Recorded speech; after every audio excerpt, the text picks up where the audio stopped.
Hey guys, welcome back to my channel. Today we're gonna talk about my public speaking journey. I actually did a speaking engagement a couple weeks ago at St. Isabel School.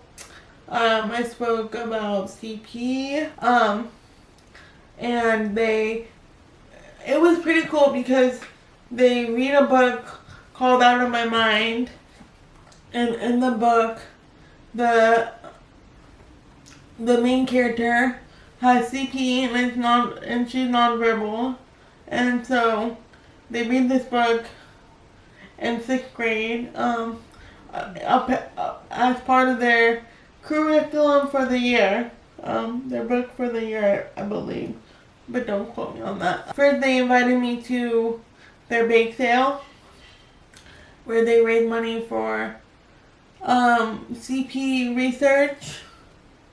They raised $802 for the CP Foundation in New York. So I went to their bake sale and hanged out with them, and they were so cute, and they wrote me letters and all that stuff. And that money, $802, will go to the CP Foundation in New York to help do research. I believe the check is in my name, or the donation is in my name.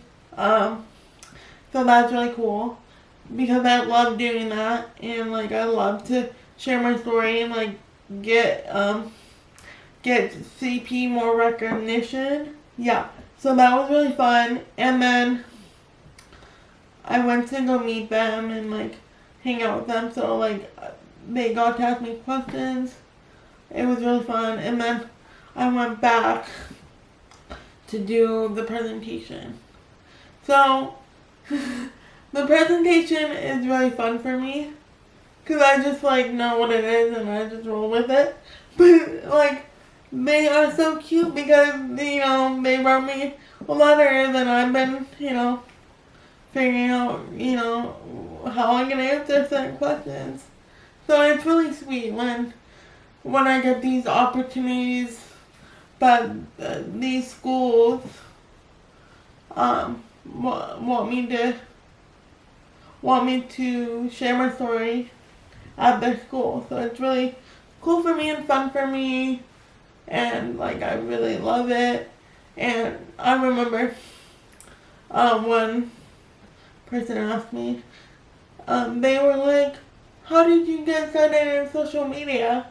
And I'm like, well, I just bought a camera and I just started talking.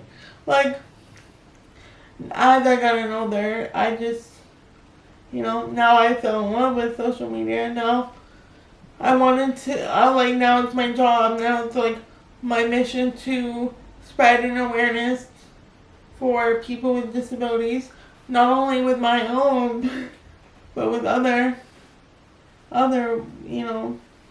people that aren't just in a wheelchair.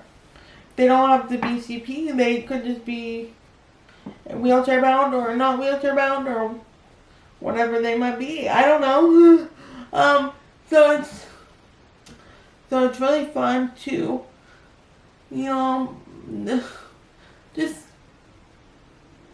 just do what I love to do and speak. And because for me, this is my everyday life. This is what I do. So I don't, I'm just used to that. You get what I mean? I'm used to getting up in the wheelchair and doing what I have to do to get to the next place. But for them, they don't get to see that every single day.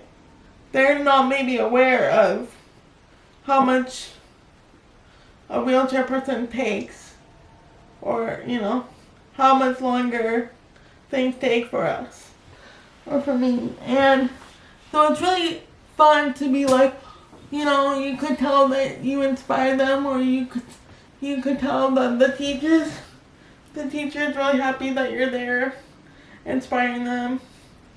And I'm really honored to do that because I'm like, oh, yeah, like, this is great, awesome. Like, you know, I just, hopefully one day, you know, it would be a dream for me to, I feel like every school in the city or every school in the U.S. should have disability, like one disability person from every diagnosis, or like, I don't know, something like that. It should be like brought up in their curriculum or whatever. I don't even know, but that would be cool. And like the thing that gets me sometimes is like people, I mean like the students actually watch my content. Hey guys! So like I was talking and they were like, you know, we want that video, we want this video, our teacher made us watch this video, and I'm like, really, that's cool? You know, so it's cool that I make them inspired to, you know, not only fulfill their dreams, but whatever they have, like whatever they're, like if they have a disability or if they don't, like it's cool that they can look at me in a way to be like, even if she got her wheelchair, like she still had the support and the drive to do whatever she wants. So that was really cool for me, and like I get like kind of nervous when I do these things because even though it's my life, I think that like some parts of my life, you know, especially in the last year, I just kind of, you know, move on. And there's not really a part of my life that I don't really talk about in my presentations. Like, I talk about the pump, like I think we glazed over that a little bit. I talk about my life now, I talk about my life before, I talk about all these things. I talk about shopping, I talk about makeup, I have a whole PowerPoint, about it, but it's really, really nice to go in and like have the teacher, have the teachers already, like, the school that I went to, they have the kids already watching my videos before I even get there, so I don't need to, like, they already know who I am, kind of like, they already get the whole story, so it's kind of nice that I don't need to, I mean, I do explain the whole background, and I do explain everything else, but it's kind of nice that they already, like, know what CP is, like, you know, kind of. So, it's like when I go in there, I'm not like, I just go ahead and do my thing, and then they ask me questions, which is fun. Which is, I love it a lot, and, you know, I just think that, you know, if you want to start public speaking, or if you have a disability and you want to start public speaking, you just need to, like, go for it. Because, I mean, like, when I was younger, I never knew that I would be public speaking. I never knew that I would be on social media, quite honestly. Like, I just started it, and then I just went. And, like, what I'm saying is, like, you don't have to, like, make a pretend out of it. You don't have to, like, you can just be yourself. So, like, it's really fun for me to create on social media and, like, get public speaking gigs, and, like, you know, but I don't, like,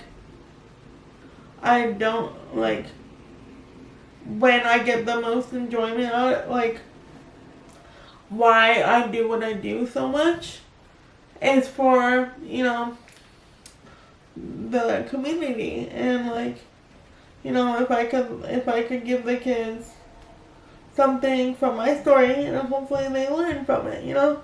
So, that's why I'm in love with, like, social media content creation, and, like, because everyone have their own niche, you know? Like, it's not one size fits all, like, and that's the same thing with disabilities.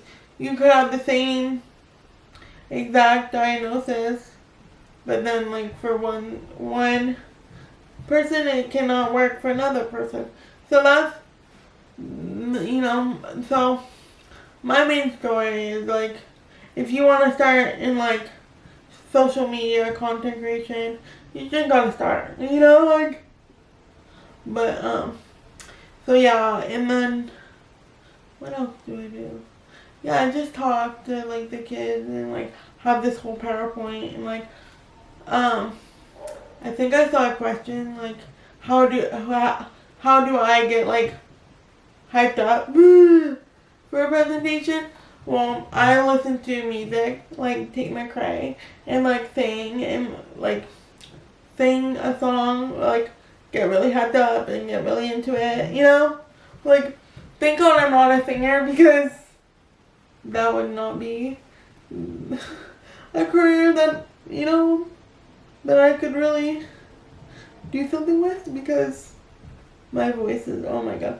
But anyway, so yeah, I sing, I just put on music, headphones, you know, and I try not to, I mean, yes, I practice my presentation, but I try not to over practice, because then I get mumble jumble, and then I don't know what I'm saying, or, like, then it doesn't turn out right. So, like, and then, like, luckily I have Kathy and I have my sister to be, like, they don't really have to keep me on track, but they just, you know, they're there to, like, support me and, you know, do what I love to do. So, yeah. So hopefully, like, I kind of went on a rant, but hopefully you will learn a lot about, my presentation journey, and, like, you know, and, like, social media. And thank you again, St. Isabella's, for inviting me to speak. It's really a cool opportunity, and I'll see you guys next year. Alright, bye. Have a good day.